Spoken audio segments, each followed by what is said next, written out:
Martin Luther King Jr., a figure synonymous with the American Civil Rights Movement, embarked on his path to becoming a reverend through a combination of personal conviction and familial influence. Born on January 15, 1929 in Atlanta, Georgia, King grew up in a household deeply rooted in the Christian faith and the Baptist tradition.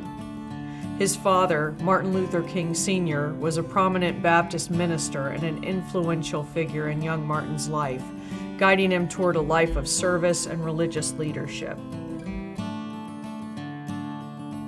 Growing up in the segregated South, Martin had ambitions to help others, but aspired to be a doctor or a lawyer. He had proven to be a powerful orator by the age of 14, traveling 90 miles by bus with a teacher to participate in a speech contest. On the way home, they were made to stand so that the white passengers could sit. Martin later wrote, "It was the angriest I have ever been."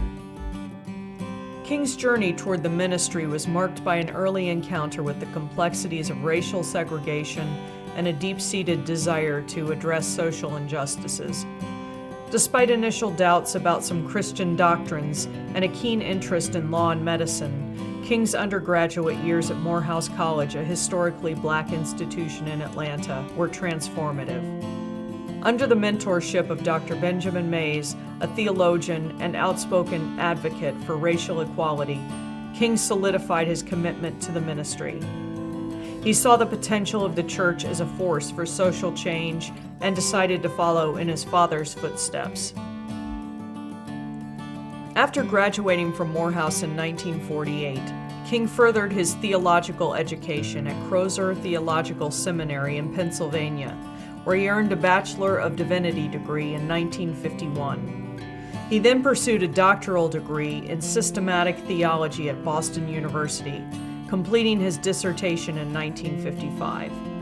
Throughout his academic career, King was influenced by various religious and philosophical traditions, including the teachings of Mahatma Gandhi on nonviolent resistance. His education, combined with his personal experiences of racial prejudice, shaped his theological perspective and his approach to civil rights activism. In 1954, at the age of 25, and before completing his doctorate, King became the pastor of Dexter Avenue Baptist Church in Montgomery, Alabama, marking the beginning of his formal ministry and his leadership in the struggle for civil rights. The following year, a black woman named Rosa Parks refused to give up her seat on a Montgomery bus, and King led a citywide protest. One of King's most significant contributions was his leadership in the Montgomery Bus Boycott of 1955 through 1956. This year-long protest began after Rosa Parks was arrested for refusing to give up her seat to a white person, as required by the city's racial segregation laws. King's leadership throughout the boycott demonstrated his commitment to nonviolent protest and brought national attention to the civil rights movement. The success of the boycott, which led to a Supreme Court ruling declaring bus segregation unconstitutional, helped to launch King into the forefront of the civil rights struggle. Perhaps King's most iconic moment came in 1963 during the March on Washington for Jobs and Freedom, where he delivered his famous "I Have a Dream" speech. Standing on the steps of the Lincoln Memorial, King shared his vision of a future where people would be judged not by the color of their skin, but by the content of their character. This speech became a defining moment in the civil rights movement, symbolizing hope and the possibility of change. Beyond this, King's efforts were instrumental in the passage of landmark civil rights legislation, including the Civil Rights Act of 1964, which outlawed discrimination based on race, color, religion, sex, or national origin, and the Voting Rights Act of 1965, which aimed to overcome legal barriers at the state and local levels that prevented African Americans from exercising their right to vote as guaranteed under the 15th Amendment of the U.S. Constitution. Martin Luther King Jr. received an extensive number of death threats throughout his leadership in the civil rights movement prior to his assassination on April 4, 1968. As a prominent leader fighting for the equality and rights of African Americans, King's activism and visibility made him a target for those who opposed the civil rights movement and its goals.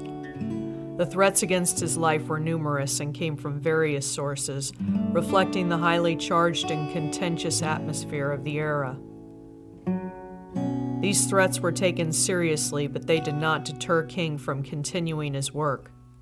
He often spoke about the danger he was in, including in his famous speech the night before his assassination, where he mentioned that he had faced threats and what might happen to him, showing his awareness and acceptance of the risks involved in his fight for justice and equality. King's commitment to nonviolence and civil rights, despite the personal dangers he faced, remains a testament to his courage and dedication to the cause.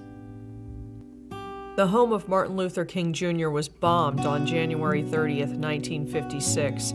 This harrowing event occurred during the height of the Montgomery Bus Boycott. Fortunately, neither King nor his family were harmed in the bombing. At the time of the attack, King was speaking at a meeting at the First Baptist Church. His wife, Coretta Scott King, and their young daughter, Yolanda, were inside the home but were unharmed. The incident served as a stark reminder of the dangers King and other civil rights activists faced during this tumultuous period in American history. The bombing of King's home did not deter him from his path. Instead, it strengthened his resolve. It highlighted the severe resistance the movement faced and the lengths to which the opponents of desegregation and equality would go to maintain the status quo.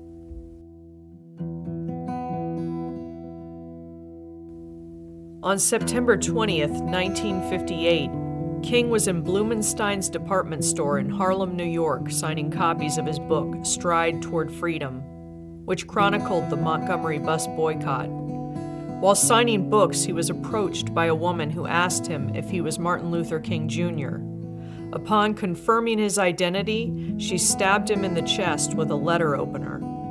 The blade came perilously close to his aorta, and doctors later said that if King had sneezed before the operation to remove the blade, he would have died.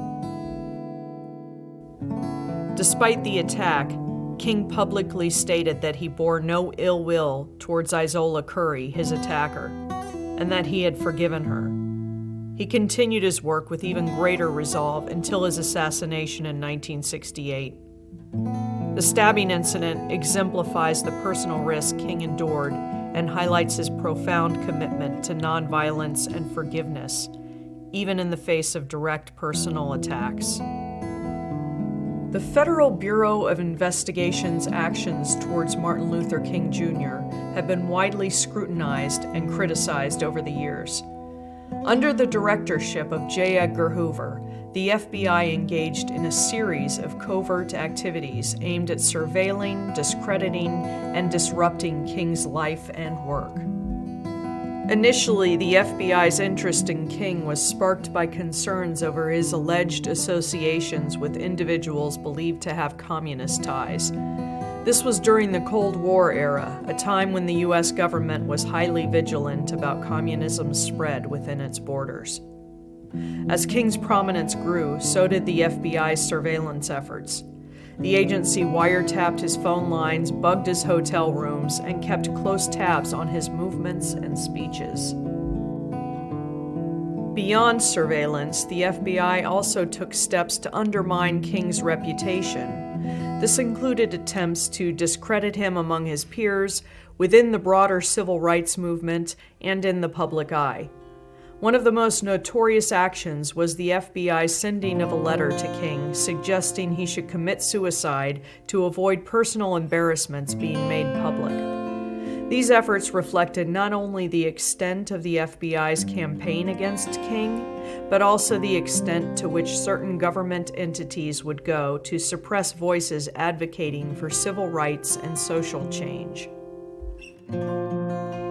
The FBI's treatment of Martin Luther King Jr. remains a dark chapter in its history, illustrating the lengths to which the agency went to target a leader fighting for racial equality and justice. It's a stark reminder of the challenges that the civil rights movement faced, not only from societal resistance, but also from systemic opposition by government entities. Martin Luther King Jr. met a tragic end through assassination. On April 4, 1968, King was in Memphis, Tennessee to support a sanitation workers' strike and to continue his work advocating for civil rights and economic justice. He was staying at the Lorraine Motel when in the late afternoon he was fatally shot while standing on the motel's second-floor balcony. The assassin, James Earl Ray, was a fugitive who had escaped from the Missouri State Penitentiary a year prior. Ray fired the fatal shot from a boarding house bathroom window across the street from the Lorraine Motel. King was rushed to St. Joseph's Hospital but was pronounced dead at 7:05 p.m.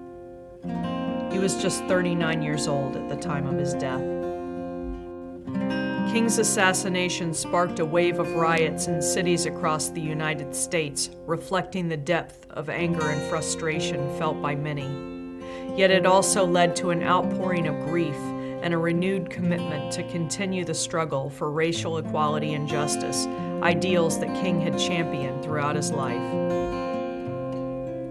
Martin Luther King Jr. Day was officially established as a federal holiday in the United States by President Ronald Reagan, who signed the holiday into law on November 2, 1983. This came after a prolonged campaign led by civil rights activists and supporters to honor the legacy of Dr. King. The holiday is celebrated each year on the third Monday of January, close to King's birthday on January 15th. The first nationwide observance of Martin Luther King Jr. Day took place on January 20th, 1986. Over the years, it has not only become a time to reflect on the progress made in the fight against racial inequality, but also a day of service, encouraging individuals to volunteer to improve their communities, echoing King's message of community and service. A significant monument was dedicated to Martin Luther King Jr., known as the Martin Luther King Jr. Memorial. Located in Washington, D.C. on the National Mall, the monument was officially opened to the public on August 22, 2011. The centerpiece of the memorial is a 30-foot-high granite statue of Martin Luther King Jr., named the Stone of Hope, which emerges from a mountain of despair.